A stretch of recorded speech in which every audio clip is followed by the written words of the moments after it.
Postproducción, montajes y conservación. Una vez pasado el tiempo necesario para el proceso de oxidación, se desmonta la hoja y se prensa de nuevo con vidrio y papel para dejarla secar en completa oscuridad.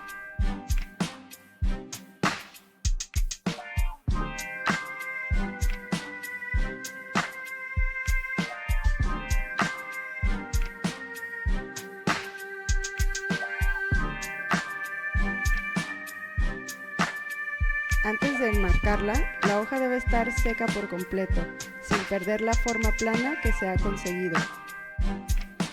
Cuanto más alejada se encuentre de la humedad y de la luz solar, mejores resultados obtendrás.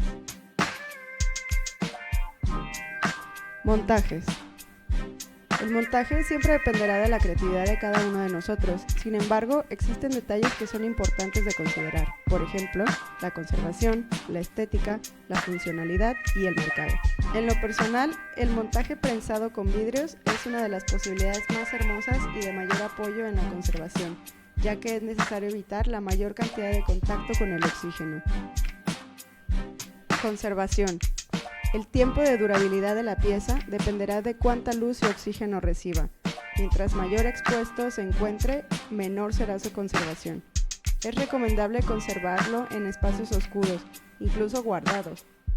Sin embargo, disfrutar de la desaparición gradual de la imagen es un disfrute de la magia que almacena este método de transferencia fotográfica.